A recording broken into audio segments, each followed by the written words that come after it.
Assalamualaikum warahmatullahi wabarakatuh. Perkenalkan, nama saya Hermanita dari kelas Indralaya. Di sini saya akan menjawab pertanyaan soal-soal ujian akhir semester yang telah diberikan. 1. Jelaskan bagaimana karakteristik warga negara Indonesia yang baik dan bagaimana implementasi dalam kehidupan sehari-hari yang saudara lakukan sebagai warga negara yang baik. Bagaimana karakteristik warga negara Indonesia yang baik? Pertama, sikap saling menghormati dan bertanggung jawab. Rasa saling menghormati satu sama lain dalam perbedaan agama merupakan karakteristik sebagai warga negara yang baik. Yang kedua, masyarakat yang baik adalah masyarakat yang menjunjung tinggi nilai Pancasila, baik moral maupun etika, serta menerapkan toleransi dan ikut serta dalam berpartisipasi dalam masyarakat. Adapun implementasi yang harus saya lakukan sebagai warga negara yang baik dalam kehidupan sehari-hari, yang pertama yaitu menghargai perbedaan sikap. Perbedaan ini dilakukan dengan tidak membeda-bedakan satu sama lain dari suku, ras, agama, maupun etnis. Identitas nasional adalah manifestasi nilai-nilai budaya yang tumbuh dan berkembang dalam berbagai aspek kehidupan dengan suatu ciri khas yang menjadikannya berbeda dengan bangsa lain. Unsur-unsur pembentuk identitas nasional. 1. Suku bangsa adalah identitas yang melekat pada seseorang sejak dia dilahirkan. 2. Agama adalah identitas yang melekat pada seseorang atas dasar sistem kepercayaan yang dimilikinya. 3. Bahasa adalah identitas yang melekat pada seseorang atas dasar aspek simbolik yang digunakan sebagai sarana interaksi dan komunikasi. 4. Kebudayaan adalah identitas yang melekat pada seseorang atas dasar hasil karya, sistem pengetahuan, dan nilai-nilai luhur yang dianut dalam masyarakat. 3. Cara mempertahankan NKRI sebagai berikut. 1. Tidak berperilaku rasis. 2. Memberikan kebebasan beragama kepada orang lain. 3. Bertindak adil kepada sesama. 4. Bertindak sesuai peraturan yang berlaku, baik di sekolah, masyarakat, berbangsa, dan bernegara. 5. Menunjukkan sikap tenggang rasa, aktif serta dalam kegiatan masyarakat. 6. Bersikap penuh empati, tenggang rasa, dan toleran terhadap antar sesama manusia. 7. Menjalankan kewajiban dan amanah di lingkungan manapun dengan sebaik mungkin.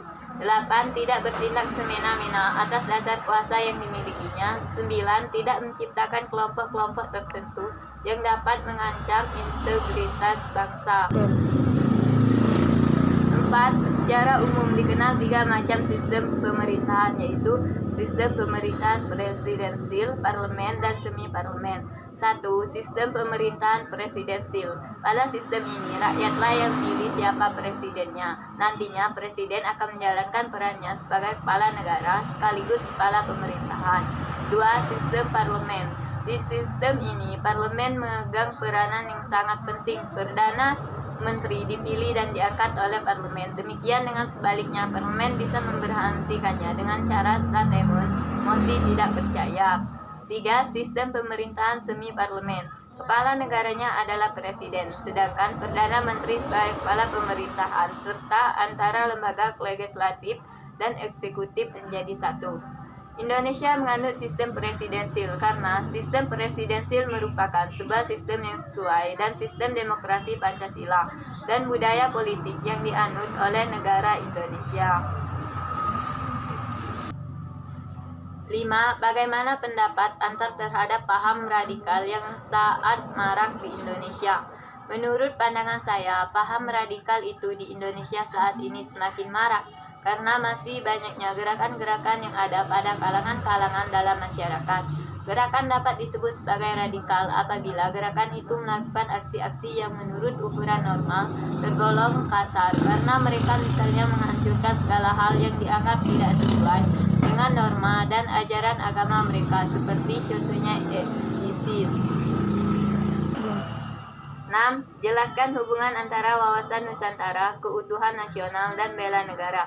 Wawasan Nusantara bangsa Indonesia adalah wawasan Nusantara yang merupakan pedoman bagi proses pembangunan nasional menuju tujuan nasional. Sedangkan nasional merupakan kondisi yang harus diwujudkan agar proses pencapaian tujuan nasional tersebut dapat berjalan dengan sukses. Oleh karena itu, diperlukan konsepsi pertahanan nasional yang sesuai dengan karakteristik bangsa Indonesia. Dengan adanya wawasan Nusantara, kita harus dapat memiliki sikap dan perilaku yang sesuai perjuangan.